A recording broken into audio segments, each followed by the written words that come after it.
தமிழகத்துல ஆரம்பத்திலிருந்தே கல்வியை ஒரு அரசியலாக்கி அது தனியார் பள்ளிகளுக்கு ஊக்கம் கொடுக்க வேண்டும் என்பதற்காக இதை போல மிக மிக குறைந்த செலவில் சாமானிய மக்கள் பலன் பெறும் அளவிற்கு வருகின்ற பள்ளிகளை எல்லாம் தடுத்து விட்டார்கள். நவோதயா பள்ளினாலே ஏதோ ஹிந்தியை சொல்லிக் கொடுக்குற பள்ளி என்பதை போன்ற ஒரு தோற்றத்தை ஏற்படுத்தி நீங்க பார்த்தீங்கன்னா புதுச்சேரியில் எல்லா அரசாங்க பள்ளிகளையும் சிபிஎஸ்இ பள்ளிகளாக மாற்றி இருக்கிறோம். இதற்கு சாமானிய மக்கள் எவ்வளவு நன்றி சொன்னாங்க தெரியுமா?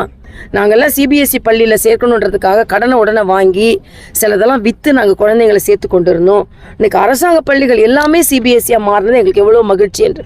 ஆக சமச்சீர் கல்வி எல்லாருக்கும் கொடுக்கணுமே தவிர தமிழ்நாட்டில் சமச்சீர் கல்வி என்று சொல்லிவிட்டு ஒரு சாரார் நல்ல கல்வியும் வசதி படைத்தவர்களுக்கு 3 மொழி படிக்கலாம், ஆங்கிலம் படிக்கலாம், டிஜிட்டல் கிளாஸ் இருக்கலாம்.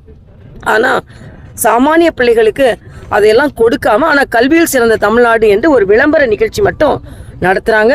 அதனால் எல்லோருக்கும் எல்லா கல்வியும் எல்லாருக்கும் கிடைக்க வேண்டும் என்பதான் நமது குறிக்கோள். அதனால் கேந்திரிய வித்யாலய பள்ளிகளை அதிகம் நாட்டிற்கு கொடுத்த பாரத பிரதமருக்கு எனது நன்றியை தெரிவித்துக் கொள்வேன். அதே மாதிரி மத்திய அரசு ஊழியர்களுக்கு அகவிலைப்படி எல்லாம் உயர்த்தப்பட்டு இருக்கிறது.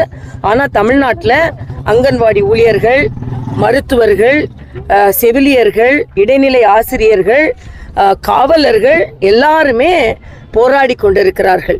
கொடுத்த வாக்குறுதியை கூட தமிழக அரசு நிறைவேற்றவில்லை. அதனால தமிழக அரசு ஏதோ எல்லா வாக்குறுதிகளும் நிறைவேற்றிய மாதிரி ஒரு தோற்றத்தை கொடுத்தாலும் பல வாக்குறுதிகள் நிறைவேற்றப்படவில்லை. 6 மாசத்துக்கும் எப்படி நிறைவேற்ற போறாங்க? அதனால மக்கள் நிச்சயமாக தமிழ்நாட்டில் ஒரு மாற்றத்தை எதிர்நோக்கி கொண்டிருக்கிறார். டெல்லி பயணத்தை எப்படி பாக்குறீங்க?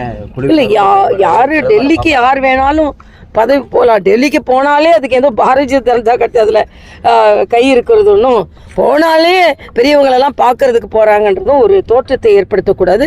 அவர் ஏதோ விளையாட்டு நிகழ்ச்சிக்கு போயிருக்காருன்னு நான் கேள்விப்பட்டேன்.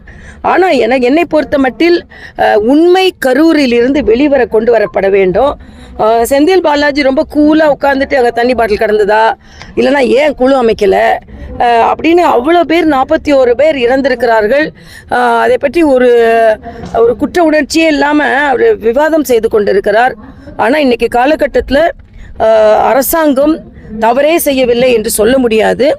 எல்லோருமே அங்கே சென்று பார்த்தவர்கள், அங்கே இடம் கொடுத்த இடம் குறுகிய இடம், அது மாதிரி ஜென்ரேட்டர் ஆஃப் ஆச்சா, கரண்ட் ஆஃப் ஆச்சா, இன்னும் விவாதம் நடந்து கொண்டிருக்கிறது. ஆனால் அவங்க ஜட்ஜு, தனிநபர் ஜட்ஜில் ஒரு விசாரணை போட்டுட்டு அரசு அதிகாரிகளை வைத்து ஒரு ப்ரெஸ் மீட் வைக்கிறாங்க. அதே மாதிரி செந்தில் பாலாஜி ஒரு ப்ரெஸ் மீட் வைக்கிறாரு. ஆக நீங்க விசாரணை வெளியே வராம நீங்களா எல்லா ஆதாரத்தையும் வெளியே கொடுத்து ப்ரெஸ் மீட் வச்சா அப்புறம் விசாரணை எதுக்கு? அந்த விசாரணை மீது எங்களுக்கு நம்பிக்கை இல்லை. ஆனா திருமாவளவன் போன்றவர்கள் எல்லாம் ஏதோ பாஜக இதுல விளையாடுறது, பாஜக இதுல அரசியல் செய்து. நான் என்ன கேட்கிறேன், ஒரு இடத்துல மக்கள் பாதிக்கப்பட்டிருக்கிறார்கள், அந்த இடத்துக்கு பாஜக போனா நீங்க ஏன் பதறீங்க? உண்மை வெளியே வந்து விடுமோ என்று உங்களுக்கெல்லாம் அச்சம். நாங்கள் என்றுமே மக்களோடு நின்று கொண்டிருக்கிறோம். அதனால எங்களது பாராளுமன்ற உறுப்பினர்கள் வந்தார்கள், அவர்கள் உண்மையை கண்டறிந்திருக்கிறார்கள்.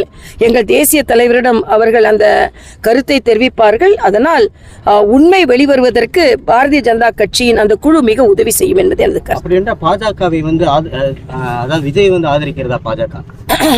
அதாவது இதுல அரசியல் எது ஆதரிக்கிறது எது எதிர்க்கிறதுலாம் இல்ல.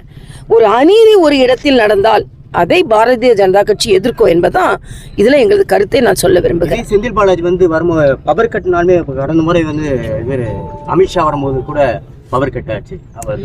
இல்ல, 2026 செந்தில் பாலாஜி போன்றவர்களின் பவர் கட் ஆகுன்றதும் அது. செய்திகளை உடனுக்குடன் தெரிந்து கொள்ள கீழ்கண்ட கேபிள் மற்றும் டிடிஹெச் நெட்வொர்க்குகளில் எம்நாடு செய்தி தொலைக்காட்சியை காணுங்கள். பாதகம் செய்பவரை கண்டால் நாம் பயம் கொள்ளலாகாது பாப்பா.